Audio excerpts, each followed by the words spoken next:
Hi there, welcome to my first long form YouTube video. My goodness, I can't believe I'm doing this. My name is Sunshine and I've been decorating cakes for close to 10 years now. In this video, I'll be sharing the behind the scenes of decorating a cake from start to finish, from measuring out the ingredients to baking, to wrapping the cakes and, to finally decorating the cake. Along the way, I'll share my cake journey with you and share tips and tricks that I've learned along the way.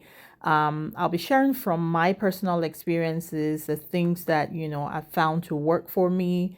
That maybe, if you like to bake or you're trying to learn how to bake, you could, maybe learn a thing or two. And if there's anything that you have learned in your journey or on your journey, I would love to hear from you. If you drop, any comments in the comment section, I would love to read from you. And of course, if you have any questions, I'm always happy to help. To answer questions, as best as I can or in whatever way that I can. If you notice here in the video, I was pouring my dry ingredients into my wet ingredients. Typically, most people that, from just, doing research and when I first started baking, I realized that majority of people actually pour the wet ingredients into the dry. But I found that that didn't work for me. When I started baking, I always had so many lumps. And so one day I was just sick and tired of having lumps and I decided to try a different method. And so I decided to pour the dry into the wet and it's worked perfectly for me. I have never looked back and, I've just stayed doing that and, it worked. Now I'm just measuring out my batter. I typically weigh my batter because it helps me to get consistent cakes all around. So if I'm trying to decorate a cake, I weigh out the batter to make sure that all of my cakes are same size, same quantity. And then you can see there that I'm wrapping some strips. They're called baking strips around my pans. Baking strips, they help to ensure that my cakes bake more evenly to where my cakes are super flat. Where the cakes are super flat and I don't even have to, trim the cakes. I mean, this works perfectly for me. And so I've stayed doing that. Some people, will bake cakes and the cakes have domes and then they prefer to just trim those off. I mean, just, whatever works for you. But this works for me. I don't want to have to trim cakes. I'm just trying to eliminate any extra step, right? But yeah, so I wrap my cakes up when they're done and I throw them in the freezer before I decorate because, believe it or not, the freezer actually helps to lock in the moisture in your cakes, and it also makes it it makes it easier when trying to, actually decorate the cake. When you're trying to stack the cake, it just makes it easier to handle. So yeah, when the cakes are frozen, it makes it so much easier to handle when it's so it makes it so much easier to handle when it's time to decorate. I'm here sharing a piece of the cake, showing you how nice and tender and moist the cake is. Now trying to layer up to stack the cakes. And so I started out by putting some buttercream on the board and then I'm filling the cakes now. So the first layer, that's another thing that a lot of people get confused about, especially clients, is the difference between layers and tiers. So this cake right now is 2 layers and that's a third layer. So just one piece of cake is one layer, right? And then the entire cake is actually a tier. So this is going to be a 1 tier cake because it's just one cake and it's going to have 4 layers. So it's 4 layers of cake, 1 tier. I'm just stacking up the cake and then I will crumb coat the cake. The purpose of a crumb coat is just to lock in all of the crumbs to ensure that you don't get any crumbs on the final layer of your on the outer layer when you're done actually covering your cake and ready to decorate. That's the purpose of a crumb coat.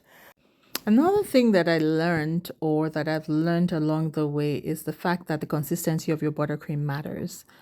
When I first started decorating, I would use the same consistency of buttercream to fill my cake, to crumb coat it, and to, eventually cover the cake. And I found out that it made it so much more difficult for me whenever I was trying to cover my cake fully. I just found out that my cake was not as smooth, and I would have like, just it was just not consistent, and it was just not very nice and smooth at the end. And so I discovered that the consistency of your buttercream actually matters. And so I made a change. Now, the consistency of my buttercream when I'm filling my cake is a bit thicker than the consistency I use when I'm doing my final layer of covering. I end up making sure that the consistency of the final layer is a bit more loose and more runny. And you see that when I'm covering the cake finally, you see how much more loose that buttercream is. When you do that, it actually helps you to achieve a nicer and a more professionally looking cake. It helps you to smooth out that cake so much easier when the buttercream is a bit looser. It's a bit looser when you're doing your final coat. So now I'm here trying to smooth out the cake and just, ensure that my buttercream on my sides are nice and smooth, and I have, a decent amount of coverage. When you're doing a crumb coat, your cake does not have to be fully covered, because the idea is just to ensure that you don't have any crumbs, just still out there, so that that doesn't transfer onto your final layer.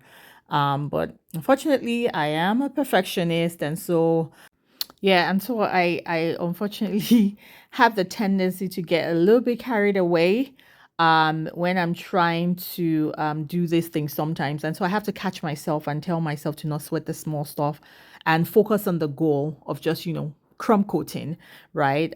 So anyways, I'm here now trying to smooth the cake. And, I've learned along the way. Initially, when I first started, oh my goodness, this would take me it could take me an hour just to crumb coat a cake, because I was trying to get everything perfect. But I've learned now that, you just need to focus on the goal, crumb coat your cake, and move on.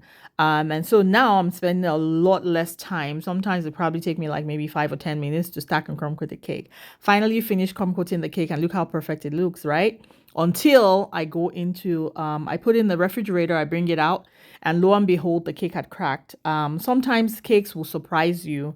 Um, if when I first started baking, if this had happened, I probably would have freaked out. But thankfully, I knew exactly what to do. I realized that the cake was probably just not as sturdy on the base. And so what I did was I just grabbed another little board. I put some buttercream on that. So this is actually the bottom of the cake. I flipped it over. And so I put the board on the bottom of the cake, put some buttercream on it, and then, I apply buttercream around the base of the cake. And then now I'm going to go ahead and I'm going to put the board that's going to go on the bottom of the cake, and then I'm going to flip the cake back over, and then smooth it out. I guess once you start decorating and, over time, you learn so many different things. When I first started decorating, one of the biggest challenges that I had was I always feared and always felt like I could, once I made a mistake and once I started decorating, that I could never go back. Like if there was something that happened or an error, I felt like everything was final. Like I literally just felt once I started decorating, if I made an error, I couldn't do anything, and that it was just the end. And so that held me bound and in bondage, I'm telling you, for a long time, until one day I guess I just got tired of being so scared, and I was like, you know what, that's not true. Like I shouldn't let this cake thing just rule my life. Like I have control. As long as I give myself enough time, then I can go back and fix anything, regardless of what it is, even if the cake falls. As long as you have time, though. I'm not saying, if your cake falls like the day before, whatever. So I always give myself enough time, anyways. The point is, as long as you have enough time, you can fix anything. If anything goes wrong, you can fix it, right? So that was honestly a very freeing realization for me. And it kind of changed my perspective on cake decorating after I realized that. And so now I do it from, more of a joyous and freeing perspective than one of fear and trepidation, like, oh my goodness, if I make a mistake, I can't go back. Once I realized that, I was just like, yeah, I can do anything. Like if anything happens, I can fix it. So I'm trying to achieve an ombre design here where you put two different colors of buttercream and kind of try to smooth it out together so it flows nicely. Yeah, so you ensure that it flows nicely. The trick is to ensure that your cake is nice and cold. So when you apply that on the cake, you're able to smooth it out really well to where the colors don't bleed into each other. So now I'm gonna try to fill out any gaps that I have in my buttercream and just get the cake nice and smooth. One of the biggest challenges as a baker is knowing when to stop, like when to say, okay, the cake is perfect or the cake is at a point where it's good enough. It's a big challenge and a fine line. Um, I find that sometimes, you just need to know when to stop because sometimes you keep going and then it actually comes back and bites you. So that's one of the biggest things that I think is a challenge for most bakers is knowing when to say, I need to stop trying to smooth this cake or I need to stop now. Well, I think I'm almost there here. I kind of feel like, okay, well, no, maybe not really, because now see, I'm going back again to try to fill it in, even though it already looks nice and smooth. But no, we bakers just don't know when to stop. We keep, smoothing and just trying to get it all perfect. I guess I finally decided to stop. So now I'm trying to clean the board and make sure that, the board is nice and clean. And yeah, so it's finally done, and this is my blank canvas. This is probably one of my favorite parts of cake decorating is just getting a beautiful, gorgeous blank canvas. And so now to the fun part, decorating the cake. I applied some stencil and achieved a beautiful pattern, and I used some gold dust to achieve that pretty gold on the body of the cake. Lovely contrast. And then I'm also attaching some chocolate shards on the cake, and then I'm painting it with a little bit of gold, just, for that lovely contrast. And the cake is finally done. I absolutely love how it turned out. Absolutely gorgeous. I love the contrast of the blues and the gold and the white. It's just gorgeous. This is me saying hello. I hope you guys have enjoyed watching this video. I'm going to try to do better in sharing more long form videos. If you enjoyed watching this video, do like, comment, and subscribe. And I hope to see you in my next video. Take care. Bye.